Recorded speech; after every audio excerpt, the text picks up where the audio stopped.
খাদিজাতুল কুবরা মুস্কি মুস্কি হাসে, আল্লাহ রাসূলের হাত ছাড়ে না।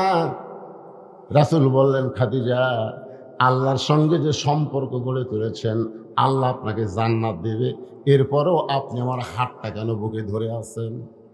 খাদিজা বললেন, ইয়া রাসূলুল্লাহ, আল্লাহ আমাকে জান্নাত দিবে আমার বিশ্বাস হয়, কিন্তু আপনার কাছে যদি কিছু চাই আপনি কি আমারে দিবেন না? সঙ্গে সঙ্গে নবী বললেন, নাউজুবিল্লাহ, নাউজুবিল্লাহ, নাউজুবিল্লাহ। কয়বার? যেই খাদিজা বলতেছে আপনার কাছে যদি কিছু চাই আপনি কি আমাকে দিবেন না, সঙ্গে সঙ্গে নবী 3 বার নাউজুবিল্লাহ বললেন। নবী বুঝাই দিলেন, খাদিজা, ইমানদার বান্দা বান্দি যারা একমাত্র আল্লাহর কাছে চাবে তারা আল্লাহ ছাড়া অন্য কারো কাছে চাওয়া যাবে। তাহলে যারা বলতেছে আমার দয়াল বাবার দরবারেতে কেউ ফিরে না খালি হাতে, আমি শুনলাম আপনাদের পাশে ঢেকুরিয়া না, এই ঢেকুরিয়া এক বক্তার দাওয়াত দিচ্ছে, যেই বক্তা সরাসরি শিরক করেছে। আল্লাহর ধন নবীরে দিয়া, আল্লাহ আছে গায়েব হইয়া, নবীর ধন খাজা নিয়া শুয়া আছে আজমিরে, কেউ ফেরে না খালি হাতে খাজারে তোর দরবারে। এই নাউজুবিল্লাহ একজন করলেন কেন মুসলমান? কতগুলো জায়গায় আসতে বললে হবে না। বউ যদি স্টার জলসা জি বাংলা দেখে আর আপনি যদি আস্তে আস্তে করেন লক্ষ্মী, ও লক্ষ্মী, লক্ষ্মী হিন্দু করে চ্যানেল দেখো না লক্ষ্মী, এই যে আস্তে করে খাওয়া আছে 1.5 হাতা লাঠি লড়ে। আমি মুসলমান, মসজিদে এসার নামাজ আদায় করলাম, আর আমার ঘরে হিন্দু করে হরি হরি লোলো পূজা বাজতেছে, আমার বউ স্টার জলসা জি বাংলা দেখবে, সেই বউকে বাদ দিয়ে দরকার হলো আর একটা বিয়ে করবো। জোরে কোন কথা ঠিক না?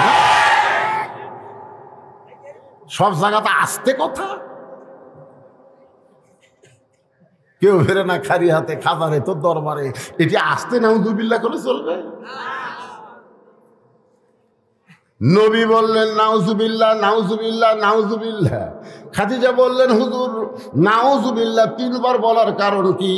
আল্লাহর নবী বললেন, আল্লাহ ছাড়া ইয়া কানা বুধু পড়েন, ইয়া কানা বুধু ও ইয়া কানাস্তাঈন। আমরা ইবাদত করি কার? তাহলে আমরা চাবো কার কাছে? খাদিজা বললেন, হুজুর আমি আপনার কাছে যে 3টা জিনিস চাইব, সেই 3টা জিনিস যদি আল্লাহ দিবার না পারে তাহলে চাইয়া লাভ কি? আমি যে 3টা জিনিস আপনার কাছে চাবো, কয়টা? সেই 3টা জিনিস যদি আল্লাহ দিবার না পারে তাহলে আমি চাইয়া কি হবে? রাসূল চমকে উঠছে, কেন আল্লাহ দিবার পারবি না, এইরকম চাওয়া কি আছে? খাদিজা বললেন, হুজুর মনে করেন আপনার সাথে আমার বিয়ে হয়নি, গভীর রাত্রে তাহাজ্জুদ পড়ে আমি বলতেছি, আল্লাহ আমার পেটে একটা বাচ্চা দাও। আপনি বলেন তো আল্লাহ কি আমার পেটে বাচ্চা দিবি? রাসূল বললেন, আল্লাহ দিবার পারবি কিন্তু দিবি না। একজনকে আল্লাহ দিয়া বিপদত পড়ছিল, তার নাম হলো মরিয়ম। ধরেখন তার নাম কি? আই রে বিপদ। সমস্ত জনগণ জাকারিয়া আলাইহিস সালামকে ধরছে। এই জাকারিয়া আলাইহিস সালাম কিন্তু মরিয়মের আপন খালু। তারপরে সন্দেহ করে বলতেছে, এই জাকারিয়া মারছে দৌড়। আল্লাহ কয়, জাকারিয়া দৌড়ে আসছে, আল্লাহ কাম করলে তুমি আর পিটুন খামো আমি। মরিয়মের পেটে বাচ্চা কে দিছে? আরো জোরে আল্লাহ বলে, জাকারিয়া সাক্ষী থাক, কিয়ামত পর্যন্ত আর কোনোদিন কোন নারীর পেটে স্বামী ছাড়া বাচ্চা হবে না। এজন্য 14ই ফেব্রুয়ারি ভ্যালেন্টাইন ডে, বিয়ার আগে অনেকের পেটে বাচ্চা আসে, জোরে কোন কি আসে? কেউ যদি বলে তোর ফেরত বাচ্চাকে আল্লাহ দিছে, ওই সেই দিন থেকে ঘোষণা হয়ে গেল কিয়ামত পর্যন্ত কোন মেয়ের পেটে স্বামী ছাড়া বাচ্চা হবে। ইয়া রাসূলুল্লাহ, আমি আপনার কাছে যা চাই তা যদি আল্লাহর না থাকে তাহলে আল্লাহ কেমনে দিবে? নবী চমকে বলে, খাদিজা আল্লাহর নাই এ কথা বলাই চলবে না। খাদিজা বলতেছে, হুজুর আপনিও জানেন আমিও জানি আল্লাহর বাপ নাই। আল্লাহর নাই এ কথা বলা যাবে না। তাহলে আল্লাহর বাপ আছে, আল্লাহর মৃত্যু আছে, আল্লাহর বউ আছে, আল্লাহর সোল আছে, তো অনেক কিছুই তো আল্লাহর নাই। নবী বললেন, খাদিজা এখন বলো কি চাও আমার কাছে?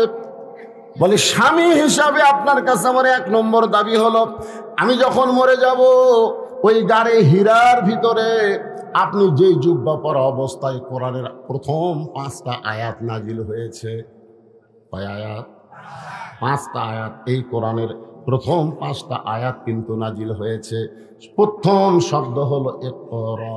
পড়েন, ইকরা বিইসমি রাব্বিকাল্লাযী খালাক, খালাকাল ইনসানা মিন আলাক।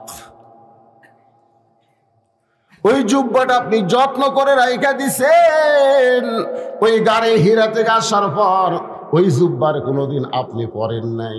আমার বড় আশা ওই জুব্বাটুকু আমার কাফনের কাপড় দিয়া দিবে।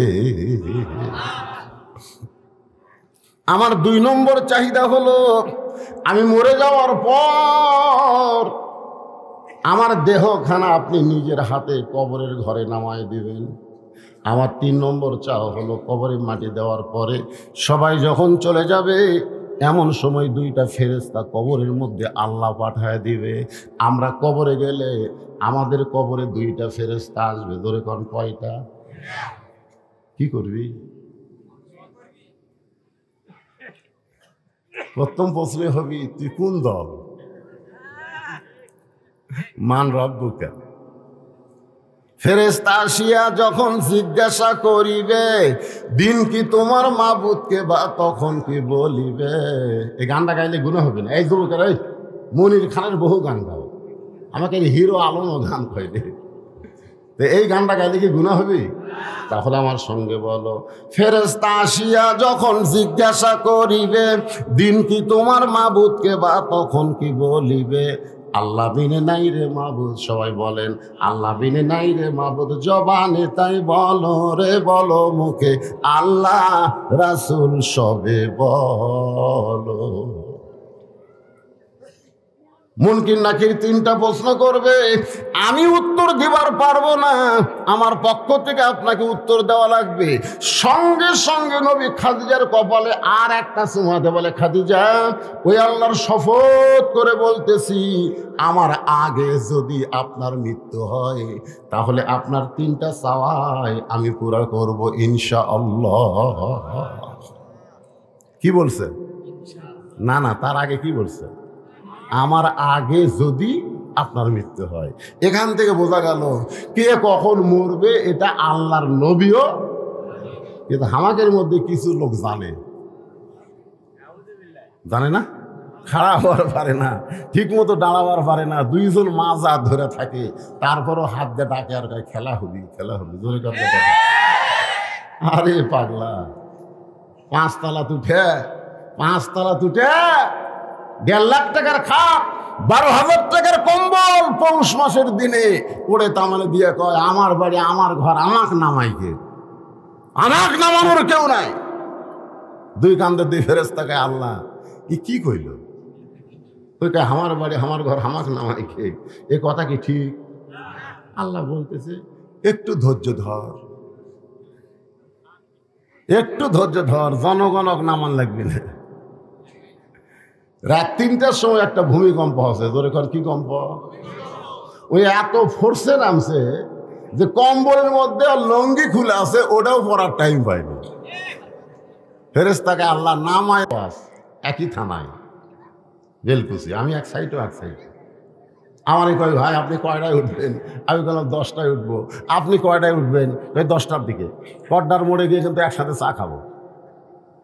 আমি ওয়াজ শেষ করে মোবাইল আমার বাজলো। রেজাল্ট করিম না কাউসারির কল থেকেই মোবাইল থেকেই কল করছে। আমি সালাম দিয়ে বললাম ভাইজান আপনি কি টেস্ট থেকে নামছেন? ইতিমধ্যে তার সাহাবী বলতেছে হুজুর এনায়েতপুর হাসপাতালে মারা গেছে। হ্যাঁ, অহংকার করে পাও ফেলা। একটু মনোযোগ দিয়ে শুনবেন। আল্লাহর নবী বললেন আমার আগে যদি আপনার মৃত্যু হয় তাহলে আপনার 3টা চাওয়ায় আমি পুরা করব। এই কথার দ্বারা নবী বুঝাই দিলেন কে কখন মরবে এটা আল্লাহর নবীও জানে না। মা খাদিজা দুনিয়া থেকে বিদায় নিলেন। দুনিয়া থেকে বিদায় নেওয়ার পরে নবী তাকায় দেখে খাদিজার পেট থেকে 4টা মেয়ে। ধরে কোন কয় মেয়ে? আপনারা মেয়েগুলার নাম জানেন? নবীর মেয়ের নাম আপনারা জানেন না। শাহরুখ খানের মেয়ের নাম জানে, নবীর মেয়ের নাম জানে না। নবীর 4টা মেয়ে, একটা হলো জয়নাব, জোরে বলেন নাম কি? একটা হলো রোকেয়া, নাম কি? একটা হলো কুলসুমা, নাম কি? আর একটার নাম সবাই জানে, কারণ প্রত্যেক জুমার দিনে ইমাম সাহেব বলে সাইয়্যিদাতুন নিসায়ে আহলিল জান্নাহ ফাতেমাতুজ যোহরা। এই নামটা সবাই জানে, জানে কি জানে না? আজকে এক ভাই আমাকে বলতে হুজুর পরিবেশ খুব একটা ভালো না, খালি ফাতেমার ওয়াজ দিয়ে যাবে। কার ওয়াজ? 4টা মেয়ে কাঁদতেছে নবীর। নবী তাকায় দেখে 3টা মেয়ে শব্দ করে কাঁদতেছে। কুলসুমা, রোকেয়া, জয়নাব এরা শব্দ করে কাঁদতেছে আর বলতেছে আমার মা মইরা গেছে রে, কোথায় গেলে মাকে পাবো বলে দাও না আল্লাহ রে, এই আমার মা মইরা গেছে রে। মেয়েরা কিন্তু এরকম করে কান্দে, কান্দে কান্দে না, আমার বাবা মইরা গেছে রে, মরার আগে খাট দিবার চাছিল, সে খাট আমাকে দিবে কে, এই আমার বাবা মইরা গেছে রে। মরার আগে কি দিবার চাইছিল? তখন বড় ভাই যায় কয় কান্দিস না, বাবা যেটা দিবার চাইছিল সে খাট আমি দেব রে। তখন আবার বলতেছে বাবা আমার মইরা গেল, বড় ভাই খাট দিল, এখন খাটের তোষক দিবি কে, আমার বাবা মইরা গেছে। তখন ছোট ভাই যায় বলতেছে পাগলি কান্দিস না, তোষক বালুস চাদর ফাদর যা লাগে সব আমি দেবো। তখন সাইডে দেখ বলতেছে মানুষ বুড়া হলে তো মরবি। নবী তাকায় দেখি 3টা মেয়ে তার বিনায় কি করে কাঁদতেছে, কিন্তু একটা মেয়ে ফাতেমা তার চোখ দিয়ে শুধু পানি পড়তেছে, কিন্তু জবানে কোনো শব্দ না। 2 চোখ দিয়ে শুধু পানি পড়তেছে, কিন্তু সে যে কাঁদতেছে তার কান্নার জবানে কোনো শব্দ নেই। রাসূল 4টা মেয়ের ভিতর থেকে ফাতেমাকে ডাক দিলেন, ফাতেমা একটু ঘরের মধ্যে আসো। ফাতেমা যে মাত্র ঘরের ভিতরে, আল্লাহ রাসূল বললেন ফাতেমা তোমার মা দুনিয়া থেকে বিদায় নেওয়ার সময় আমাকে ওসিয়ত করে গেছে। ফাতেমা বলে বাবা কি ওসিয়ত? ওসিয়তটা হলো তোমার মাকে তোমার গোসল করার লাগবে, তোমার মাকে তোমাকে কাফনের কাপড় পরান লাগবে। ওসিয়ত করেছে তোমার মা তুমি নিজে একাই গোসল করার লাগবে, তোমার মাকে কাফনের কাপড় পরাতে হবে, তোমার অন্য কোনো বোনকে সঙ্গে নেওয়া যাবে না। তোমার মায়ের ওসিয়ত হলো তুমি একাই একাই তোমার মাকে গোসল করাতে হবে। এখন আপনারা বলেন মরা মানুষ মরার আগে ওসিয়ত করা জায়েজ আছে না নাই?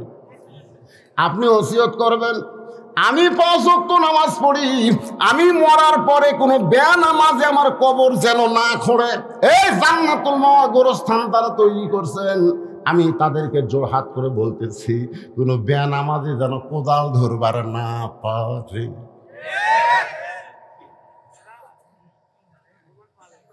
কি শালারা এখন তো নামাজ পড়ে না, ওরা যায় কবর খুঁড়তেছে। খালি কবর খুঁড়তেছে না জানেন, কবর খোঁড়ার জন্য এক প্যাকেট সিগারেটও লিছে।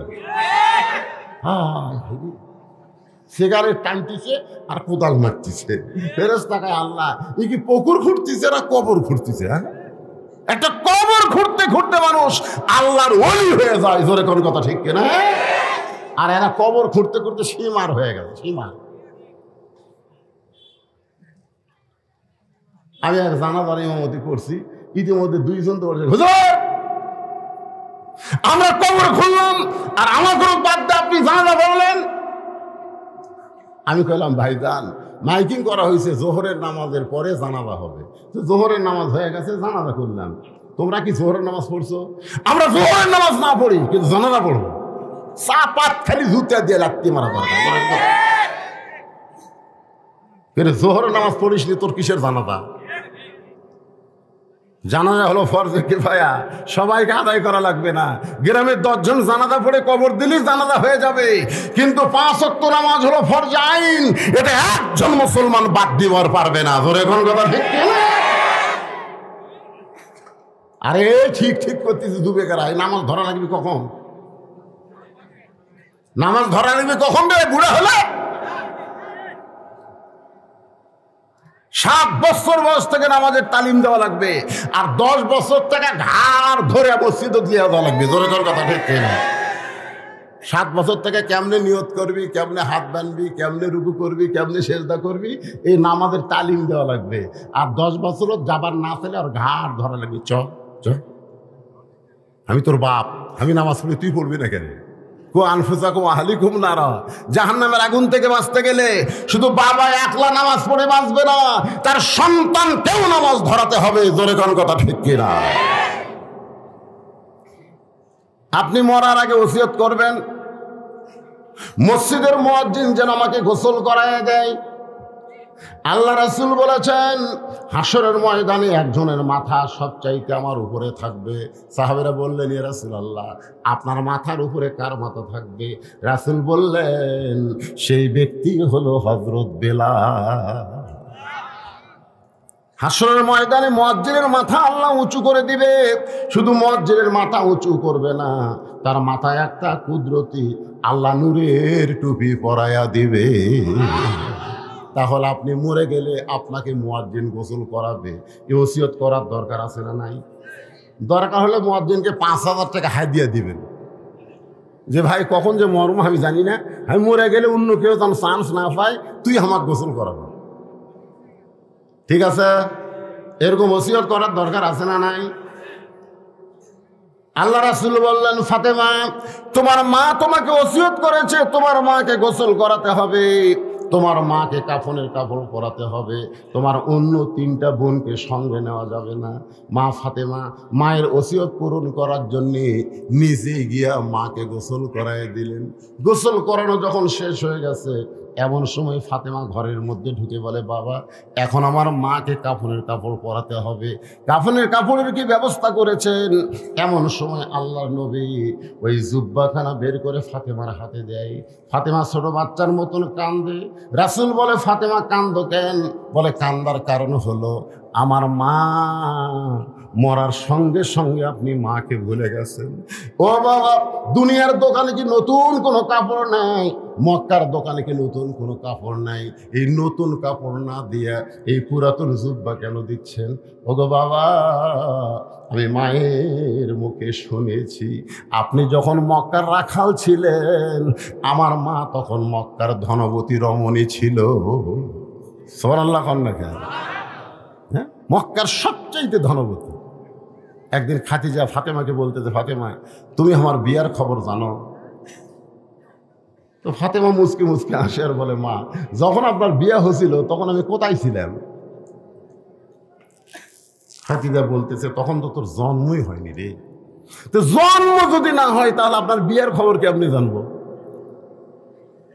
খাদিজা বলতেছে, তাহলে জানার দরকার নেই। সঙ্গে সঙ্গে ফাতেমা খাদিজার হাত ধরে বলে, মা, অবশ্যই আপনার বিয়া কোনো দারুণ খবর আছে, একটু মেহেরবানি করে বলেন। খাদিজা বলতেছে, তাহলে শোনো, তোমার বাবা তখন আমার বাড়িতে রাখালি করতো। জোরে কন কি করতো? যেই বলছে রাখাল, সঙ্গে সঙ্গে ফাতেমা দৌড়ে এসে খাদিজার মুখ চেপে ধরছে, মুখ চেপে ধরে বলতেছে, মা খবরদার আমার বাবাকে রাখাল বলবেন না। আপনার বলেন তো, মেয়েরা বাপকে বেশি ভালোবাসে না কম ভালোবাসে? খাদিজা, আচ্ছা আপনাদেরকে সব লাইন ইয়ে করে ক্লিয়ার করে তারপরে, হ্যাঁ এই একটা মাইক দেন তো, এখানে মাইক দেন। এমপি সাহেব আসতে পারে নাই, কিন্তু আপনাকে একটু শুভেচ্ছা বিনিময় করবে, আপনাকেরই এমপি। একজনও যদি ওঠা বসা করেন, যে আলোচনা চলতেছে এটা শুনবেন না? হ্যাঁ, মনোযোগটা শোনা লাগবে বাজান, কারণ বাড়ি পর্যন্ত যাওয়ারই গ্যারান্টি নাই রে, বাড়ি পর্যন্ত যাওয়ারই গ্যারান্টি নেই। এই পিছন দিক থেকে ওঠা বসা শুরু হলো কেন? একজন উঠবেন না। আপনাদের এমপি সাহেব খুব লম্বা কথা বলবে না, খুব ভদ্র মানুষ। এর আগে মোবাইলে 2-4টা মাহফিলে আমি শুনছি, সামান্য 2-4 মিনিট কথা বলে ইনশাল্লাহ উনি আপনাদের শুভেচ্ছা বিনিময় করবেন। তারপর শুরু হয়নি,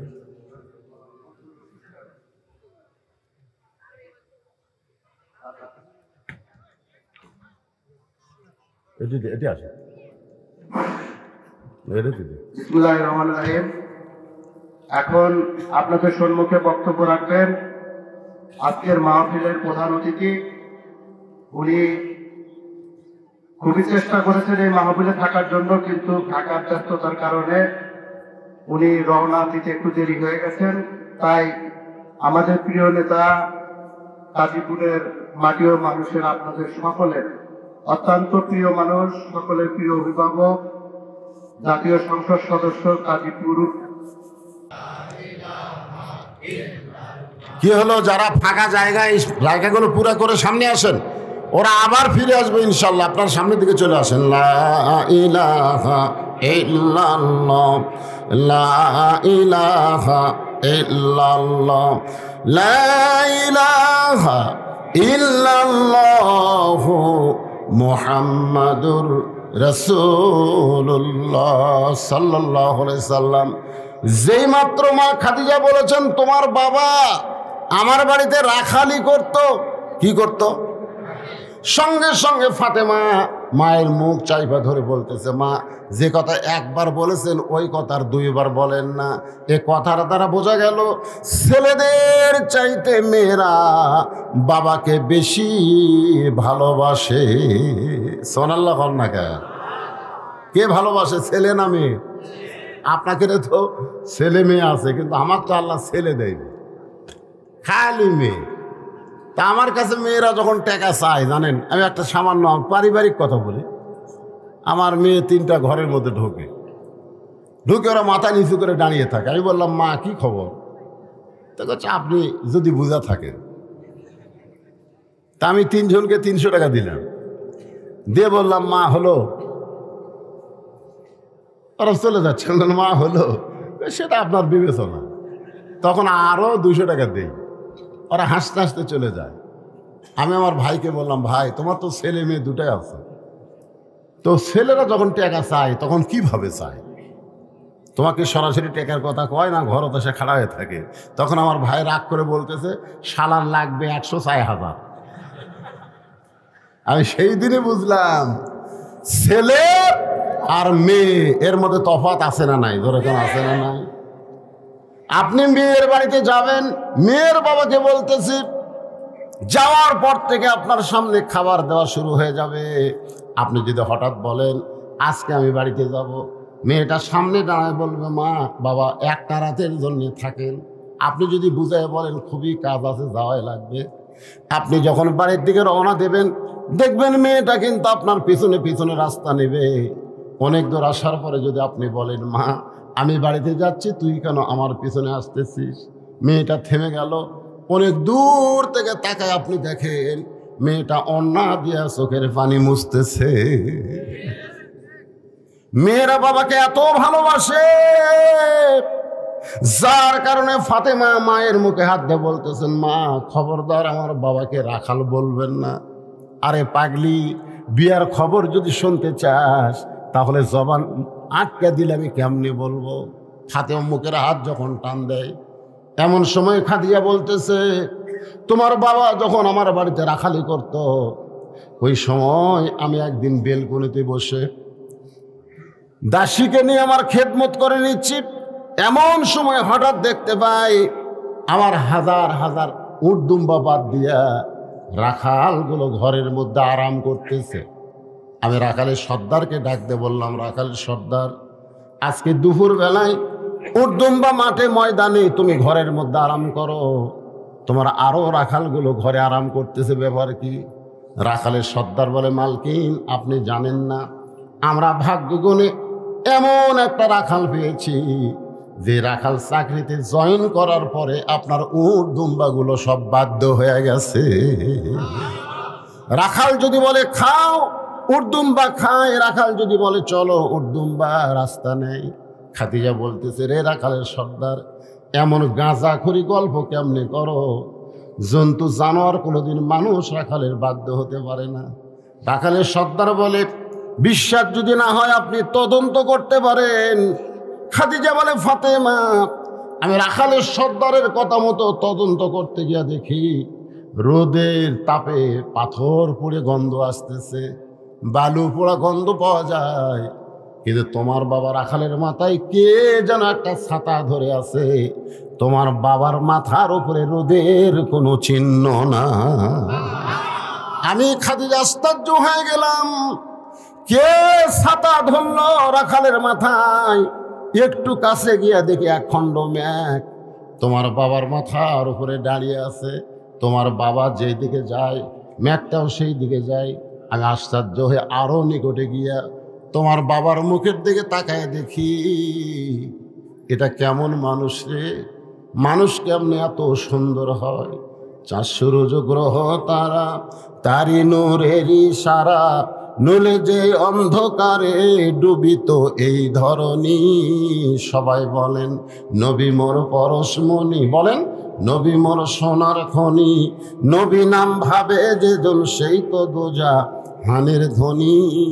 সে নামে সুর ধরিয়া পাখি যায় গান করিয়া, সে নামে সুর ধরিয়া পাখি যায় গান করিয়া, সে নামে আকুল হলো, সে নামে আকুল হলো মওলায় আমার কাদের গনি। নবী মোর পরশমণি, নবী মোর সোনার খনি, নবী নাম ভাবে যে জন সেই তো দোজা হানের ধ্বনি। খাদিজা বলে, ফাতেমা আমি কি দেখলাম? 40 বছরের একজন বিধবা নারী, কিন্তু রাখাল 25 বছরের যুবকের চেহারা দেখে আমার মনের মধ্যে আবার বিবাহের আগ্রহ জন্মিল। আমি বাড়িতে এসে দরজা বন্ধ করে দিলাম। দাসী বলতেছে, রাখালের খবর কি? আমি রাগ করে বললাম, চাকরি নষ্ট হয়ে গেল। চাকরি নট করে দিলাম। ও ফাতেমা, তোমার দাদা আবু তালেব আমার কাছে এসে বলে, খাদিজা, আমার ইতিম ভাতিজার কি দোষ? রাখালের চাকরি কেন নট হয়ে গেল? আমি বললাম, চাকরি বাদ দিয়া আমি আমার স্বামী হিসাবে তাকে গ্রহণ করতে চাই। ফাতেমা কান্দিয়া বলে, বাবা, যেই মা আমার মক্কার সবচাইতে ধনবতী রমণী ছিল, একটা রাখাল থেকে আপনাকে স্বামী বানালো, আজকে সেই মা আমার কবরে যাবে, সেই মায়ের জন্য নতুন কোনো কাপড় আপনার মক্কার দোকানে নাই। এই পুরাতন জুব্বা কেন আমার মাকে দিবেন? আল্লাহ নবী বললেন, ফাতেমা, এই জুব্বা সাধারণ কোনো জুব্বা নয় মা, এই জুব্বার সাথে আল্লাহর কোরআনের সম্পর্ক রয়েছে। লিল্লাহি তাকবীর। যার সাথে কোরআনের সম্পর্ক থাকে, আপনারা বলেন তো তার দাম কম না বেশি? একই গাছের কাঠ দিয়ে একটা খাট বানাচ্ছে, একটা সোফা বানাচ্ছে, আর সামান্য কাঠ বাঁচছে সেইটা দিয়ে একটা রেহাল বানাচ্ছে। একই গাছ, খাট বানাচ্ছে, সোফা বানাচ্ছে, আর রেহাল বানাচ্ছে। আপনারা বলেন তো খাটের দাম বেশি, সোফার দাম বেশি, না রেহালের দাম বেশি? রেহালের দাম বেশি হওয়ার কারণ হলো রেহাল কোরআনের সঙ্গে সম্পৃক্ত হওয়ার কারণে কাঠের রেহালের দাম বেশি। কাঠের রেহাল বলতেছে, এই খাট একই গাছের মধ্যে ছিলাম, তো কেউ লাত্তি দেয়? খাট কয়, কি কোষ রে, আমার ওপর লাত্তা লেত্তি শুরু হয়ে যায়। কে রে সোফা, তোর খবর কি? কয়, পাও তোলা বসে ভাই। রেহাল কয়, আমার খবর জানিস? আমি একদিন কোরআন শরীফ লিবার যা হঠাৎ পড়ে গেছি, ওই লোকটা রেহাল আমাকে 3 বার চুমা খাচ্ছে রে, 3 বার চুমা খাচ্ছে। আমাকে ইচ্ছা করে ফেলা দেয়নি, কোরআন লিবার দেয়, হঠাৎ অসতর্ক মুহূর্তে রেহাল আর পায়ের উপর পড়ছে, আমাকে 3 বার চুমা খাচ্ছে। সোফার খাট কান্দের বলে আমাদের সম্পর্ক হলো মানুষের সাথে, এই জন্য লাত্তি খাওয়া, আর তোর সম্পর্ক হলো আল্লাহর কোরআনের সাথে, এই জন্য চুমা খাওয়া। আজকে বাংলার মুসলমানকে বলবো, লাত্তি খাওয়ার সাথে সম্পর্ক করবেন না, আল্লাহর কোরআনের সঙ্গে সম্পর্ক করা লাগবে। জোরে কোন কথা ঠিক না? কোরআনের সাথে সম্পর্ক করে। কোরআনের কথা বললি মন খারাপ। এটা কি মনে করছেন? 11 সালে যখন হজ করবার গেলাম, আমার সঙ্গে এক পাগলা ছিল, বুঝলেন, ধনী মানুষ কিন্তু পাগলা। ওই যতবার তাওয়াফ করে ততবার ওই কাবা ঘর চুমা খায়। যতবার তাওয়াফ করে প্রত্যেক পাকে একবার করে কাবা ঘরে চুমা খায়। আমাকে কয়, হুজুর আপনি খান না কেন? আমি বললাম, ভাই যে ভিড়, ওটা চুমা খাবার গেলে কষ্ট হবে। হুজুর খালি 2 কোণে খালি এরকম মারবেন হুজুর, এমনি রাস্তা হয়েছে। আমি বললাম, পাগলা, একটা পাথরের কাবাক চুমা খাবার যায়, তুমি আসল কাবাক আঘাত করলে? তখন আমাকে কয়, হুজুর আপনি কি পাগল হয়ে গেছেন? আমি বললাম, পাগলা, তুমি যারে চুমা খেলে ওটা হলো পাথরের কাবা, আর যার বুকত আঘাত মারলে ওটা হলো আসল কাবা। বলে, হুজুর আমাকে বুঝা দেন। আমি বললাম, শোনো, আসরের নামাজের পরে রাসূল সাহাবীর দিকে মুখ ঘুরালেন। উমর ফারুক বললেন, হুজুর এতক্ষণ আপনি কাবার দিকে মুখ করে নামাজ পড়লেন, আর নামাজ শেষ করে আপনি কাবা পিছনে রাইখা আমাদের দিকে মুখ ঘুরালেন, কারণ কি? আল্লাহ রাসূল বললেন, এতক্ষণ নামাজ পড়লাম আল্লাহর হুকুমে একটা পাথরের কাবার দিকে মুখ করে, আর এখন মুখ ফিরাইছি হাজার হাজার আল্লাহর কাবার দিকে। সাহাবেরা বললেন, কেমনে? বলে, শোনো, ওই পাথরের কাবা থাকবে, বাইতুল মুকাদ্দাস থাকবে, পৃথিবীর সমস্ত মসজিদ থাকবে, তারপরে ইসরাফিল সিংহায় ফুৎকার দিলে কিয়ামত হবে, আর তোমাদের মতন আল্লাহওয়ালা একজন মুসলমান যতদিন দুনিয়াতে থাকবে ততদিন কিয়ামত হবে না। পাথরের কাবা কিয়ামত আটকাবার পারবে না, আল্লাহর মানুষ কাবা কিয়ামত আটকায় দিবে। জোরে বল সুবহানাল্লাহ। আমি কইলাম, ভাই তুমি ওই কাবার চুমা না খায়া এই কোরআন শরীফ একটা চুমা খাও, পারবেন? অত সোজা লয়, এটা ধরবার গেলেও ঠেলা আছে। এখানে আল্লাহ বলেছে, লা ইয়ামুসুহু ইল্লাল মুতাহহারুন, ততক্ষণ পর্যন্ত স্পর্শ করবার পারবা না যতক্ষণ পর্যন্ত তুমি পবিত্র না হবা। এটা এমন একটা কিতাব রে পাগলারা, যেটা ধরবার গেলে পবিত্র হয়ে ধরা লাগবে। জোরে কোন কথা ঠিক করে? আজকে মাদ্রাসার যায় দেখবেন 7 বছরের বাচ্চা কি করতেছে সকালবেলা,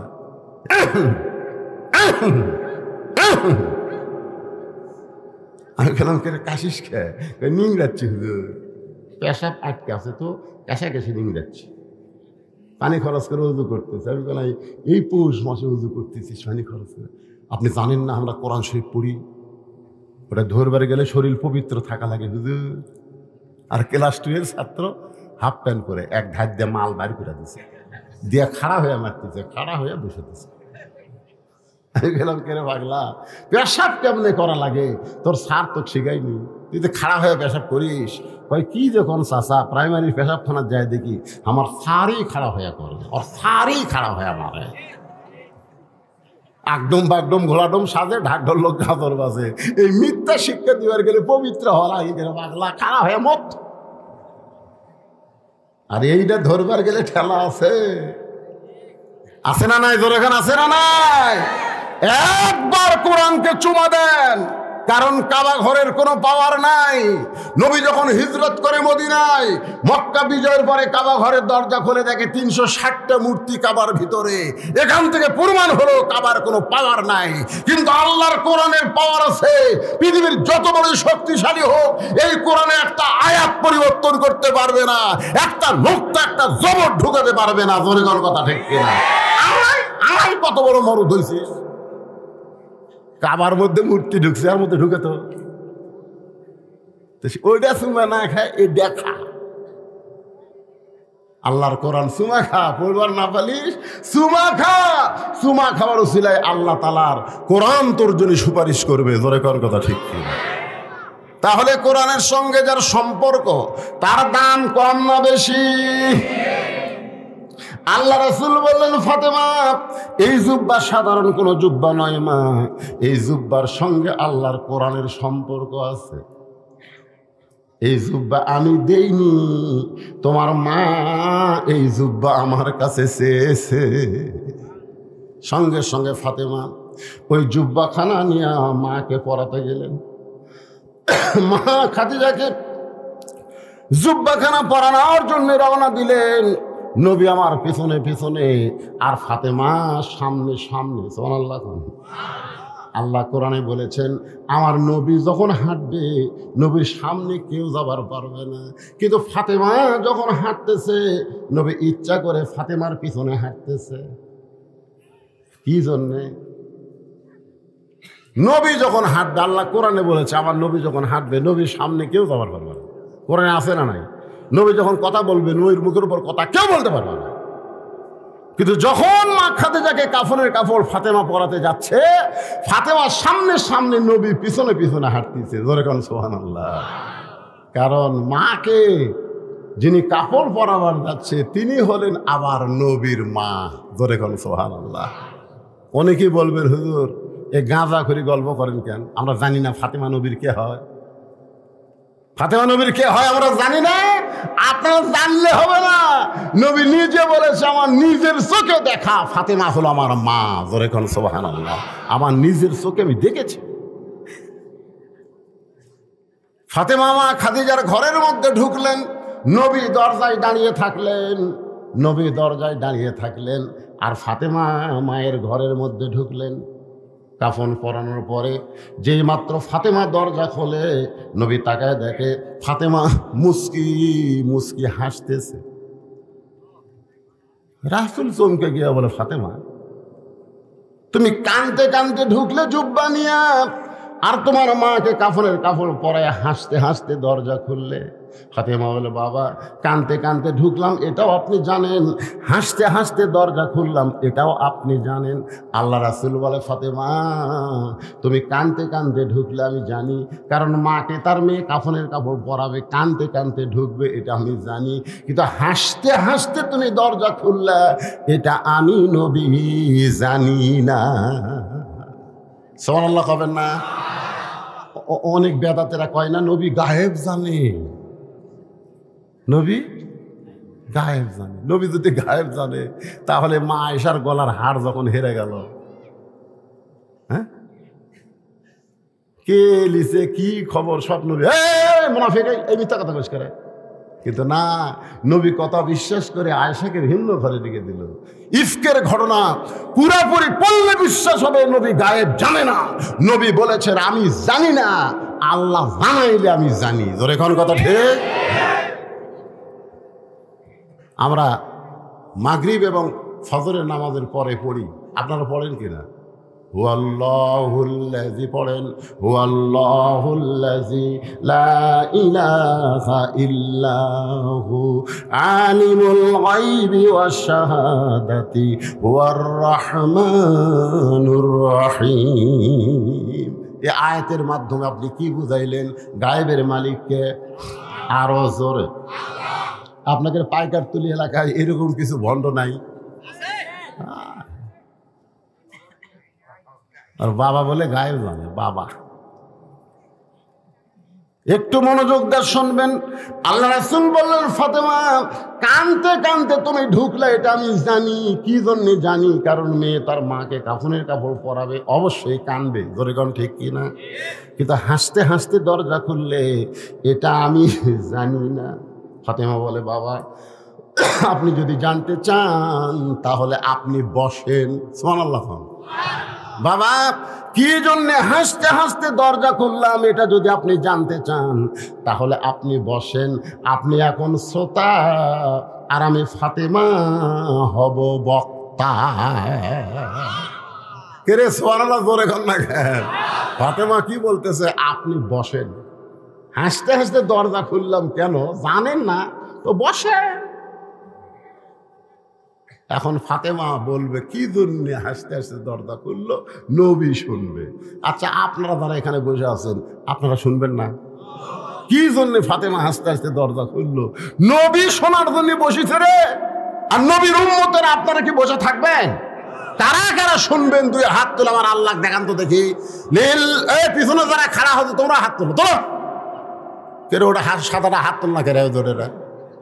ওর হাত নাই নাকি? লিল্লাহে তাকবীর, হাত নামান। বাবা এদের মাঝখানে একজন উল্টা সরে বসলো রে। হ্যাঁ সবাই শুনবেন, আমিও বলবো কোরআন দিয়ে। এমনি এমনি বললে তো হবে না, আল্লাহর কোরআন থেকে বলা লাগবে, ঠিক কিনা বলেন? আপনারা বলেন তো, ফাতেমা কোরআন জানে কি জানে না? কিন্তু বেশি বেশি বয়ান করেন। আপনি গোটা বুখারী পড়েন, মুসলিম পড়েন, সিয়াসাত্তা পড়েন, ফাতেমার একটা হাদিসও পাবেন না। পাবেন? আমি তো হাদিস লিয়ে পাস করছি, তাফসীর লিয়ে পাস করছি, কিন্তু মা ফাতেমা থেকে বর্ণিত একটা হাদিসও নেই। কিন্তু মা আয়েশা থেকে বর্ণিত বহু হাদিস আছে। মা আয়েশাকে রাসূল বলেছেন 6 লক্ষ হাদিসের হাফেজা, কিন্তু জান্নাতি নারীদের নেত্রী হবার পারবি না। ফাতেমা একটা হাদিসও বয়ান করেনি, তারপরেও জান্নাতি নারীদের নেত্রী হবি। জোরে কোন কথা ঠিক কিনা? মায়েরা রে, যারা পর্দার অন্তরালে বসে বসে শুনতেছেন একটু শোনেন। আমার বউ হাঁক করেছিল আপনার সাথে হজরত যাবো, এত টাকা আপনি আমাকে নেবেন না? আমি বললাম নবী লাইনি, আর আমি নেবো কেন? মা আয়েশা নবীর সঙ্গে হজে যাবে। আয়েশা বলতেছে হুজুর আমি আপনার সাথে হজ করবার যাবো। রাসূল বললেন তোর দায়িত্ব হইলে আর পারবো না, কারণ হজ করবার গেলে বউ সামাল করা খুবই কঠিন। আব্দুর রহমান বলল হুজুর আমার বোনটা খুব ছোট, তো উনি তখন বায়না ধরছে আমি লিয়ে যাই। আল্লাহ রাসূল বললেন তুমি যদি মোহরিম হয়ে নিয়ে যাও আমার আপত্তি নেই। যেখানে মসজিদে আয়েশা আছে ওই মসজিদে আয়েশার কাছে এসে মা আয়েশা বলতেছে ভাই আব্দুর রহমান আমার তো ব্যাটারি ফিউজ। আব্দুর রহমানকে কি হয়েছে? মাসিক ব্যায়াম শুরু হয়েছে। কয়দিন লাগবে? কমপক্ষে 7 দিন। তোর দায়িত্ব লিয়া আমার হদি শেষ। ওখানে উঠ নামায়া ওখানে অস্থায় একটা ঘর করে মা আয়েশা পবিত্র হওয়া পর্যন্ত ওখানে থাকলেন। ওইখানে একটা মসজিদ বানায় দিয়েছে, নাম হলো মসজিদ আয়েশা। কতগুলা বেকুব বোঝে না, ওটি থেকে এহরাম বাঁধে। কোন কোন জায়গা থেকে এহরাম বান্ধা লাগবে এটা হজ যারা করবার দেবে তাদেরকে জানার দরকার আছে না নাই? এহরাম বান্ধার মন চাইলে তাইফে যান, মিকাত আছে তাইফে থেকে। মন চাইলে জেদ্দায় যান, জেদ্দার থেকে মিকাত আছে। আপনি মসজিদ আয়েশার জায়গায় 10 আমরা করছি হুজুর, কুট থেকে করলু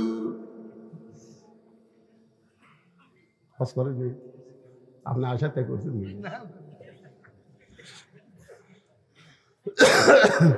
অনেকদিন পর বাইকর তুলে এসে ভালোই লাগতেছে মাশাআল্লাহ। কিরে যুবকেরা, এই আল্লাহর নবী বসেছে রে। মা ফাতেমা কাঁদতে কাঁদতে দরজা কেন খুললো? আপনারাও বসে থাকেন। আর এই গোরস্থানের জন্য মাত্র 10টা মিনিট আমি আপনাদের কাছে ব্যাগ দিব, রুমাল দিব, যে যা পারেন এই জান্নাতুল মাওয়া গোরস্থানের জন্য আল্লাহর রাস্তায় আপনারা দান করবেন। এখানে 50,000 টাকা দান করার লোক আছে, 20,000 টাকার আছে, 10,000 টাকার আছে। কিন্তু তাদের কাছে আমি পরে চাচ্ছি আপনাদের কাছে যারা 10 টাকা, 20 টাকা, 50, 100 টাকা দেবেন, দূর দারাজ থেকে গাড়ি ঘোড়া নিয়ে আইছেন, আপনারা মাহরুম হবেন না। কারণ গোরস্থানের একটু মাটি বায়না করে রাখ, কখন যেন আসতে পারে তোমার মরণেরই ডাক। যারা মাহফিল কমিটির যুবকেরা আছে বাবা ব্যাগটা ভিতরে ঢোকে, যে যা পারবে খুশি মনে আপনারা আল্লাহর রাস্তা দেবেন, মনে করবেন এটাই আমার জীবন। আল্লাহ কন আলী সোমকে বলতে ফাতেমা দোয়া কবুল হওয়ার পরে কেউ কি কান্দে নাকি? সংগঠনের উপদেষ্টা 5,000 টাকা। তার নাম কি? শফিকুল ইসলাম। এত ছোট নাম তো না, আপনার নাম করে দেয় নাকি? শফিকুল ইসলাম শফিক উপদেষ্টা সাহেব 5,000 টাকা দান করেছে। আল্লাহ তার দানকে কবুল করে, আল্লাহুম্মা আমিন। আমার মায়েদের মধ্যে আদায় করতে গেছে, এই জন্য মায়েদের 2 মিনিট একটা ওয়াজ করি। সেই মায়ের নাম কি? ফাতেমা। ধরে বলেন নাম কি?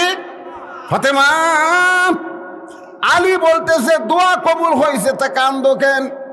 বলে কি দোয়া কবুল হয়েছে শুনবেন না? বলে আবার কি দোয়া? বলে আল্লাহ কবুল করেছে পর্দার মধ্যে আমার মৃত্যু দিবে। আলী হাসি আর কয় পাগলি রে, সারা জীবন পর্দা করলে পর্দার মধ্যে মরবা, তাহলে আবার কান্দার কারণ কি? ফাতেমা বলে স্বামী গো আমার সেই মৃত্যুটা কবে হবে সেইটাকে জানেন না। আলী মুসকে মুসকে হাসার বলে, ফাতেমা মৃত্যুর কথা কেউ বলতে পারবে না। হযরত আলী কি জ্ঞানী কম না বেশি? হ্যাঁ, বেশি জ্ঞানী হওয়ার কারণে বলতে, ফাতেমা কেউ কখন মরবে এটা দুনিয়ার কেউ বলতে পারে না। ফাতেমা বলে, স্বামী গো, আল্লাহ যদি আমাকে জানায়, আল্লাহ পাক আমাকে জানাইছে আজকে গভীর রাত্রে ফাতেমার মৃত্যু হবে। যে আলী দাঁড়ায় ছিল, বিবির মৃত্যুর কথা শুনে মাটিতে পড়ে গেল। ফাতেমা আস্তে করে স্বামীর মাথাটা উরাতের উপরে নিয়ে মুচকি মুচকি হাসতেছে। সুবহানাল্লাহ। মরে যাবে গভীর রাত্রে, সেই ফাতেমা হাসতেছে। আলী বলে, ফাতেমা গভীর রাত্রে মৃত্যুবরণ করবার তুমি হাসতেছো? ফাতেমা বলে, স্বামী গো, হাসার কারণ হলো এই দুনিয়া থাকার জায়গা না। যতই বিল্ডিং করো, বাড়ি করো, যতই কিছু করো, এই দুনিয়া থাকার জায়গা না। এই দুনিয়া হলো আসলে যাইতে হবে। আপনাদের কি ধারণা, থাকবেন না যাবেন? হ্যাঁ, যে সুন্দর করে ডেকোরেশন করছেন, ঘাড় কাজ করে দেখা লাগতেছে কয় তল। যাওয়ার কথা মনে আছে? ফাতেমা বলে, স্বামী গো, আমি চলে যাওয়ার পর আমার 3টা চাওয়া পুরা করবেন।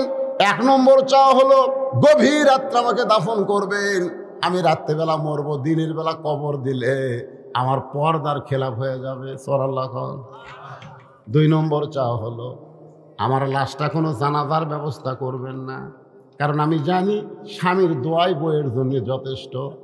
কোটি কোটি মানুষ যদি বলে ফাতেমা ভালো, আর আপনি যদি বলেন ভালো না, তাহলে ফাতেমার ভাগ্য বড় খারাপ হয়ে যাবে। আর দুনিয়ার সব মানুষ যদি বলে নবীর মেয়ে ফাতেমা খারাপ, আর আপনি যদি বলেন আমার বউ ভালো, এক স্বামীর সার্টিফিকেটে ফাতেমার 8টা জান্নাতের দরজা খুলে গেল। আমার 3 নম্বর চাওয়া হলো আমার লাশটা খাটনিতে তুলবেন না, কারণ আমার দেহের কত ওজন এটা দুনিয়ার কোনো পুরুষ যেন বুঝতে না পারে। কারণ আমি কত ওজনের ফাতেমা এটা দুনিয়ার কোনো পুরুষ যেন বুঝতে না পারে। একটা খাটনি কান্দে নিলে কমপক্ষে কয়জন লাগবে? আমার বাবা যদি থাকতো দুনিয়ায়, মরা মেয়ে লাশের খাটনি বাবা কান্দে নিলে ফাতেমার কোনো আপত্তি নাই। আমার হাসান হোসেন যদি বড় হইতো, মায়ের লাশের খাটনি কান্দে নিলে কোনো সমস্যা নাই। কিন্তু স্বামী গো, 6 মাস আগে বাবা দুনিয়া থেকে বিদায় হয়ে গেছে। হাসান হোসেন এত ছোট, এখন মায়ের লাশের খাটনি কান্দে কেমনি নিবে? আপনি আমার লাশটা কান্দে করে নিয়ে, কারণ আপনি জানেন ফাতেমার ওজন কত, আপনি জানেন ফাতেমার খবর কি, দাফন করবে। গভীর রাত্রে হযরত আলী দাফন করার পরে আল্লাহ বলতেছে, জোরে কোন কাজ, ও মাবুদ, তোমার বান্দি ফাতেমা সারা জীবন পর্দার মধ্যে ছিল, কষ্টের মধ্যে থাকার পরও স্বামীরে কষ্ট দেয় নাই। আমি আলী খুশি হয়ে তাকে দাফন করলাম, তুই ফাতেমাকে কবুল করে নাও। এ কথা বলার সাথে সাথে তাকায় দেখে সামনে কয়েকটা পুরাতন কবর দেখা যায়। এইমাত্র ফাতেমার কবর দিয়েছে হযরত আলী, সেই নতুন কবর নাই, পুরাতন কবর। পুরাতন কবর, নতুন কবর কোথায় গেল? গোটা জান্নাতুল বাকি দৌড়ায় আর বলে, ফাতেমার কবর, আমার ফাতেমার কবর কে যেন বলে, আলী রে। পুরাতন কবরের মধ্যে নতুন কবর আর খুঁজে পাবি না। ফাতেমা পর্দা নিশি আমি আল্লাহ জোহরা ডিগ্রি দিয়া তার কবরটাকেও কিয়ামত পর্যন্ত পর্দা করে দিয়েছি। আমার মায়েরা যারা পর্দায় আছেন, মা, আপনি যত নামাজ পড়েন, রোজা করেন, যা কিছু করেন, পর্দা যদি না করেন আপনার একটা ইবাদতও কবুল হবে না। এই জন্য নারীদের 1 নম্বর আমল হলো পর্দা।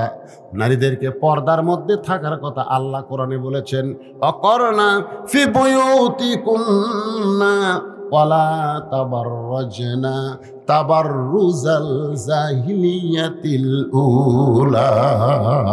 আল্লাহু আকবার। নবী বসে আছে, কে বসে আছে? বেশিক্ষণ নবীকে বসাতে হয়।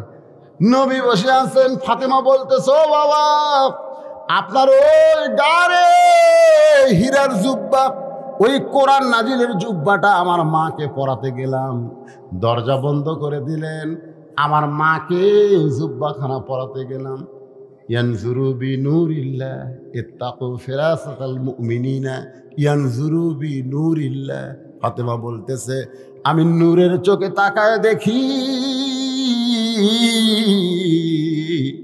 আপনার জুব্বা পরার আগে আল্লাহ আমার মাকে জান্নাতের পোশাক পরাইয়া দিছে।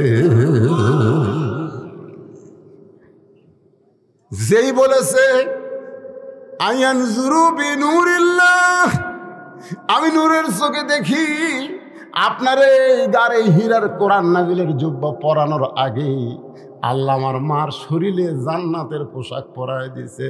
সঙ্গে সঙ্গে নবী কান্না শুরু করে দিলেন। ফাতেমা বলে, বাবা, আমার মায়ের শরীরে জান্নাতের পোশাক, এইটা শোনার পরে আপনি কেন কান্দেন? রাসূল বলে, ফাতেমা, এই কান্না কোনো দুঃখের কান্না নয় মা, এই কান্না কোনো কষ্টের কান্না নয়, এই কান্না হলো আমার জীবনের সব চাইতে আনন্দের কান্না। তুই কি জানিস ফাতেমা, সর্বপ্রথম এই পৃথিবীতে আমাকে নবী বলে স্বীকার করেছে সেই মহিয়সী নারীর নাম কি? জোরে কর না কেন? আমি 3টা কথা ওয়াজে বলে থাকি। 1 নম্বর কথা হলো, ডাক্তারের বইয়ের সিজার লাগে না।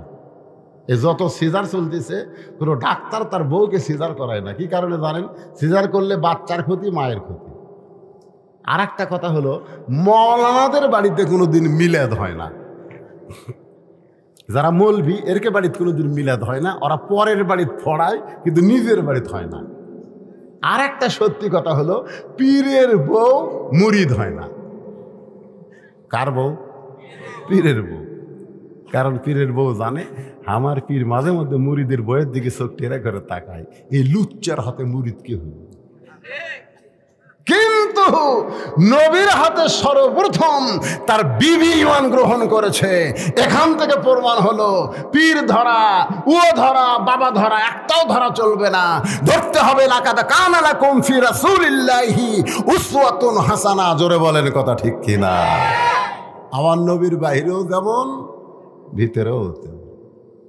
আমার নবীর ভিতরের কথা সব বিবিরা বলে দিছে, ভিতরের খবরও আমাকে আমল। জোরে কোন কথা ঠিক কিনা? আল্লাহ রাসূল বলে, ফাতেমা, সর্বপ্রথম তোমার মা আমার হাতে ঈমান গ্রহণ করেছে, এই কারণে আল্লাহ হয়তো তাকে জান্নাতের পোশাক পরায় দিছে, নিজের হাতে কবরের মধ্যে নামায় দিচ্ছেন। 2 চোখ দিয়া দর দর করে পানি পড়তেছে। আবু বকর বলে, ইয়া রাসূলুল্লাহ, আপনি নবী হয়ে যদি এমন করে কাঁদেন তাহলে আমরা কেমনে সহ্য করব? রাসূল বলে, আবু বকর, যেই খাদিজাকে আমি কবরের মধ্যে নামাইতেছি, খাদিজা আমার শুধু বিবি না, এই খাদিজা ছিল আমার দরদ। আবু বকর রে, দুনিয়ার কেউ জানে না, যত রাতে আমি ফিরে আসি না কেন, তখন তো আর ঘড়ি ছিল না, কোনোদিন 1টা, কোনোদিন 2টা, কোনোদিন রাত 3টা। এক এক দিন এক এক রাত হতো। কলেমার দাওয়াত দিয়ে যখন দরজায়, সঙ্গে সঙ্গে খাদিজা দরজা খুলে দেয়। আমি বলতাম, খাদিজা আপনি কি ঘুমান না? আপনি কি ঘুমান না? খাদিজা বলে, রাসূলুল্লাহ, আপনি যখন বের হয়ে যান আমি আপনার সঙ্গে যাওয়া চাই, কিন্তু আপনি আমাকে সঙ্গে নেবেন না, এই কারণে আমি দরজার সঙ্গে নাক লাগায়া দাঁড়ায় থাকি।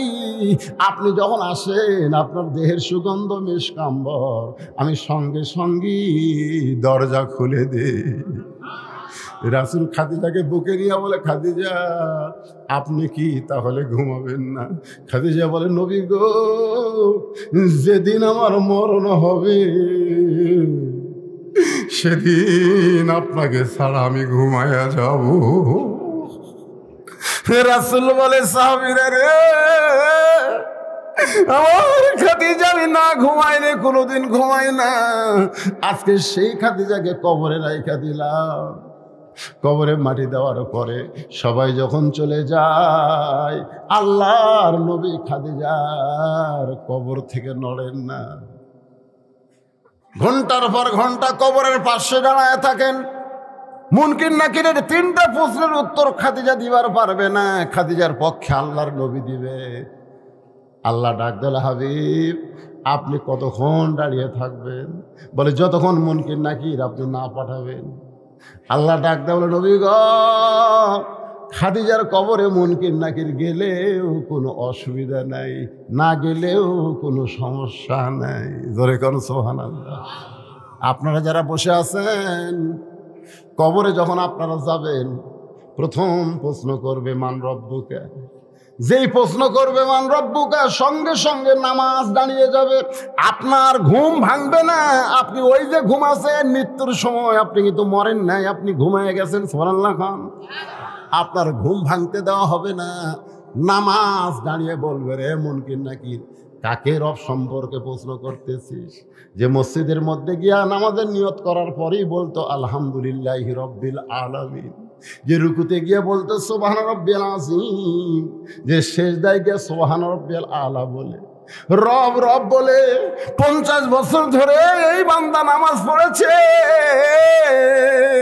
এরপরেও আর মান রব্বুকে প্রশ্ন করিস, তোদের কি লজ্জা নাই?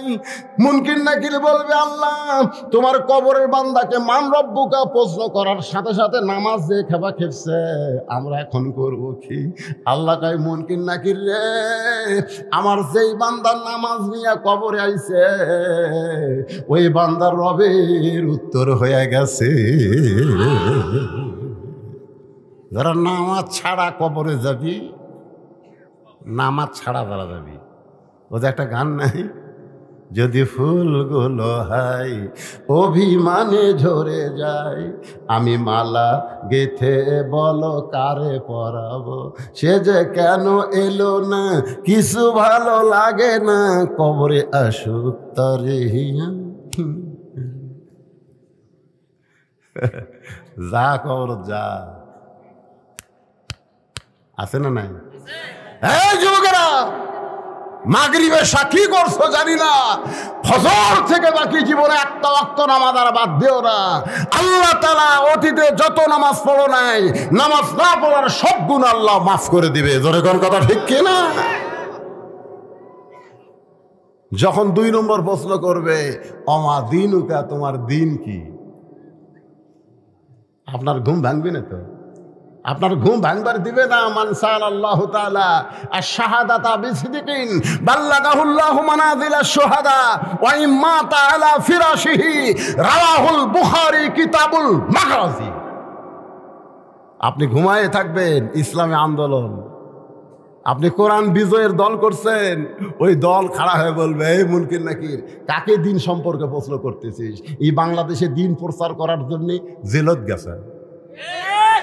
এই চোর ডাকাতের বাড়ি পুলিশ যায়নি রে, এরই বাড়ি পুলিশ গেছে। এই দিন কায়েমের জন্য বাড়ি ঘর ছাড়া আলুর বাগর ঘুম পাড়ছে। এই দিন কায়েমের জন্য এই কত কষ্ট করছে, ও আবার দিন সম্পর্কে প্রশ্ন করতেছিস? মুনকির নাকির কয়, আল্লাহ দিন সম্পর্কে আমার দিনকে প্রশ্ন করার সাথে সাথে ইসলামী আন্দোলন যে খেপা খেপছে, আল্লাহ বলে যার জীবনে ইসলামী আন্দোলন আছে তার 2 নম্বর প্রশ্নের উত্তর হয়ে গেছে। সুবহানাল্লাহ। জোরে কোন মিয়া, জোরে কোন। শুয়ে শুয়ে ভাত খায় আর আমার কোনো টেনশন নেই। টেনশন নাই? এটি আবার কিসের নলডাঙ্গা থানার 88?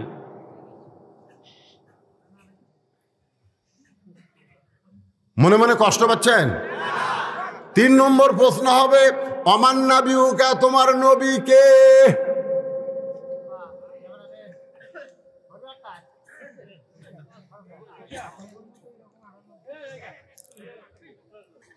তিন নম্বর প্রশ্ন করছে, অমান নাবিউকা, তোমার নবী কে? নবী দূর থেকে দৌড়ে এসে, সুবহানাল্লাহ খান, আপনার কবরের মধ্যে নবী আসবে রে পাগলারা, নবী আসবে। সুবহানাল্লাহ খান না কেন? এসে বলবে, এই মুনকির নাকির, কাক নবী সম্পর্কে প্রশ্ন করতেছিস? কাক? ওর মুখের দিকে তাকা দেখতো, তাকা দেখ। ওই আমার দাড়ি ধোয়ার জন্যে ডাকাতকালে ব্যাগ চেক করছে। দাড়ি পাঁচা প্যান্ট শার্ট পরা, ব্যাগলা ঘরে ধরে না। ওর মুকুট দাড়ি, মাথার টুপি, দেখি তোর ব্যাগত কি আছে? আমার সুন্নত পালন করার জন্যে জুয়ান বয়স চাচা করে কসরে, জুয়ান বয়স চাচা কসে। ওর বাপ দাঁড়িয়ে থইনি, ওর বাপক কয় ভাই আর বেটা কয় চাচা। আছে না নাই? ধরে করা আমার সুন্নত দিয়ে কবরে আছে, ওই নবী বলার আগে আমি ওকে উম্মত হিসাবে কবুল করে নিলাম, এখন কি করবো ক? তা আপনারা কি মনে করতেছেন মুনকির নাকির প্রশ্নের উত্তর দিবি? আপনার ঘুম ভাঙবে না, আপনি ঘুমায় থাকবেন। ইসরাফিল সিংহায় ফুৎকার দিলে কেবল এক কাতের ঘুম হবে। কয় কাত? আমি তো রাত্রে 4-5 কাত ঘুম পারি। বউ কয় আপনি এত লড়েন খায়, মানে গাছুল খাইতো, আর মাত্র 1 কাত। ধরে কন কয় কাত? কে রে সিংহাসনে ফুৎ দিয়ে আমার ঘুম ভাঙালো? এত তাড়াতাড়ি ঘুমকে ভাঙালো? কেরামান কাতেবিন বলবে কি কর ভাই, 1 কোটি বছর হবে, এখন কি আমাদের জন্য সিংহাত ফুট দিছে, ওঠেন জান্নাত যান। আর এক হাদিসে আছে, উঠাই বলবি কে রে অজুর পানি কোনটি রে, জোহরের নামাজ পড়বো। আর আল্লাহ এই পানি দিবে জোহর নামাজ পড়বো। 1 কোটি বছর ঘুম পারে উঠাকে জোহর নামাজ পড়বো, নামাজ সে আর জান্নাত যান। ওই দেখেন সালামুন, দেখেন সালামুন আলাইকুম তিবতুম ফাদখুলুহা খালিদিন। ফেরেশতারা মালা নিয়ে দাঁড়ায় আছে, 70,000 গেট আপনার জন্য নির্মাণ করেছে, আপনাকে সাদর সম্ভাষণ জানায়া জান্নাতের ভিতরে প্রবেশ করাবে। সামান্য দুনিয়ার মোহে আমরা পাগল হয়েছি ভাই, মরা যখন লাগবেই তাহলে আজকের এই আলোচনা আমাদের আমল করার দরকার আছে না নাই? আল্লাহ যেন আমাদের সবার জন্য কবুল করে। সকলে বলে আল্লাহুম্মা আমিন। গোরস্থানের মাহফিল সকলের জন্য দোয়া হবে। আর মোনাজাতের পরে আমার লেখা একটা বই আছে, খুব ভালো বই, সুন্নাতের বাগান। সুন্নতের বাগান, এই বইটা নেবেন, মাত্র 50 টাকা হাদিয়া মাত্র।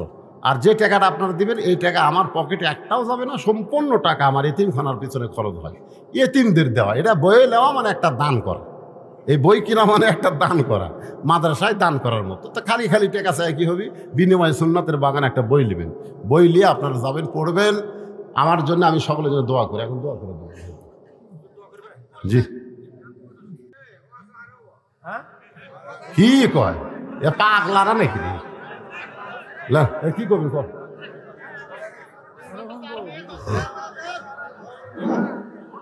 আপনারা সবাই কি হুজুরের শুনেন? আরো শুনবেন? দেখছেন হুজুর? এই শোনেন, এই ওয়াজ শুনবার ছেলে 2 ঘন্টা 4 মিনিট হলো এই বুড়া মানুষ ওয়াজ করতেছে, ডায়াবেটিস আলা মানুষ। আপনারা জানেন যখন টেজো যাচ্ছিলাম, টেজোর যখন প্রথম আসে খুতবা শুরু করলাম, তখন আমার মনে হচ্ছিল তা 8 ঘন্টায় ওয়াজ করে পারবো না, তাহলে আপনাদের বসার সাইজ ভালো, এই জন্যে এই লং টাইম ওয়াজ করলাম। এত লম্বা টাইম আর আমি ওয়াজ করি না বাবা। হ্যাঁ জি। বিসমিল্লাহির রহমানির রহিম। উপস্থিত সম্মানিত অধ্যকার ইসলামী জলসার সম্মানিত সভাপতি, সহসভাপতি, আজকের প্রধান মেহমান, আপনারা কি জানেন না মনোজাতটা ধরে যান দয়া করে, 12টা তো বাজেই নাই, একটু দাঁড়ান। তো 2-1 মিনিটের মধ্যে কথা শেষ হবে, মনোজাত হবে। সম্মানিত মেহমান অত্যন্ত কষ্ট করে আমাদের মাঝে আল্লাহর রহমতে এসে পৌঁছেছেন। তার সুন্দর মূল্যবান বক্তব্য আল্লাহর রহমতে মা ফাতেমা, মা খাদিজা রাদিয়াল্লাহু তাআলার উপর গুরুত্বপূর্ণ বক্তব্য রেখেছেন। সেই জন্য মুহতারামকে অশেষ আমার কবরস্থানের পক্ষ থেকে, আমার কমিটির পক্ষ থেকে, আমার গ্রামের বাসীর পক্ষ থেকে মেহমানকে ধন্যবাদ জানাই। পাশাপাশি আপনাদের একটা সহযোগিতা চাই আমার গ্রামবাসী এবং আশেপাশের প্রতিবেশীদের কাছে, মানে প্রতিবেশী গ্রামদের কাছে। তাআলা মাগরিবের নামাজের পর থেকে রাত্রি 12টা পর্যন্ত তোমার পাগল বান্দা বান্দিরা আরামের বাড়ি ঘুমকে বাদ দিয়া কোরআন হাদিসের মহব্বত কলিজার মধ্যে নিয়ে এই জান্নাতুল বাগানের মধ্যে বসে বসে আলোচনা শোনার শেষে আমি গুনাহগারের সঙ্গে রহমতের দরজায় ফকির হয়ে দোকানা হাত তুলেছি। আল্লাহ মেহেরবানি করে আজকের মাহফিল আমাদের সকলের হেদায়েতের জন্য, নাজাতের জন্য, জান্নাতের জন্য কবুল করে না। এই মাহফিলের শুরু থেকে শেষ পর্যন্ত যত আলোচনা হয়েছে আল্লাহ, এর মধ্যে যদি ভুল হয়, ভ্রান্তি হয়, মাফ করে দাও। এর যা হাদিয়া মঞ্জুর করো। সোনার মদিনায় নবী পাকের রওজা মুবারকে কবুল করো। तमाम अंबिया किराम, আসহাবে কেরাম, উম্মাহাতুল মুমিনিন, শহীদ শহীদান, জান্নাতুল বাকি, জান্নাতুল মাওয়া সহ পৃথিবীর যত গোরস্থান আছে আল্লাহ, খাস করে আজকে জান্নাতুল মাওয়া গোরস্থানে যত মুর্দা শুয়ে আছে সকলের কবরকে জান্নাতের টুকরা বানিয়ে দাও। আল্লাহ আমরা যারা হাত তুলেছি, আমাদের জনম তখনই মা যাদের কবরে চলে গেছে, আল্লাহ মেহেরবানি করে মায়ের কবরটাকে জান্নাতের টুকরা বানিয়ে দাও। বাবার বাড়িঘর সবই আছে, আমি সহ আমরা যারা বাবা হারা ইতিম হয়ে গেছি, আল্লাহ মেহেরবানি করে বাবার কবরকে জান্নাতের টুকরা বানিয়ে দাও। আয় আল্লাহ তাআলা এই গোরস্থান কমিটিকে কবুল করো। এই গোরস্থানের কমিটি 2 দিন ব্যাপী এত সুন্দর জান্নাতের বাগান লাগাইছে, এদের সকলকেই জান্নাতি হিসাবে কবুল করে নাও। আল্লাহ সম্মানিত সভাপতি শহীদুল ইসলাম ভাইয়ের বাসায় ছিলাম, আল্লাহ এত সুন্দর মেহমানদারি করলো। আল্লাহ আমার ভাইকে কবুল করে নাও। ভাই আমার বিপদের মধ্যে আছে, আল্লাহ বিপদ থেকে আল্লাহ তুমি তাকে হেফাজত করো। আল্লাহ কাজী সাহেব আমার কাছে দোয়া চেয়েছে, আল্লাহ তুমি কবুল করো। অনেকেই অসুস্থ, আমি অসুস্থ, আল্লাহ সুস্থতার নিয়ামত দান করো। আজকের মাহফিলের সম্মানিত সভাপতি সহসভাপতিকে আল্লাহ তুমি কবুল করো। আজকের মাহফিলের প্রধান অতিথি, বিশেষ অতিথি সুধীজন, আল্লাহ আলেম বান্দা, হাজি বান্দা, পরেজগার বান্দা, মুরব্বী বান্দা, যুবক কচিকাচা, পর্দার অন্তরালের মা বোনদেরকে আল্লাহ কবুল করে না। আল্লাহ যেই কবরকে সামনে নিয়ে আলোচনা করলাম, আমরা সবাই মারা যাব, কবে আমাদের মৃত্যু হবে আমরা জানি না আল্লাহ। তবে তোমার কাছে আমাদের একটা আরজ, যেদিন মৃত্যু হবে এই দিনটা যেন জুমার দিন হয়, মাসটা যেন রমজান মাস হয়। ইমানের সাথে, ইজ্জতের সাথে এই দুনিয়া থেকে বিদায় নেওয়ার সময় আমাদের জবানে জারি করে দিও লা ইলাহা ইল্লাল্লাহু মুহাম্মাদুর রাসূলুল্লাহ সাল্লাল্লাহু আলাইহি ওয়াসাল্লাম। আসসালামু আলাইকুম ওয়া রাহমাতুল্লাহ। যারা বই নেবে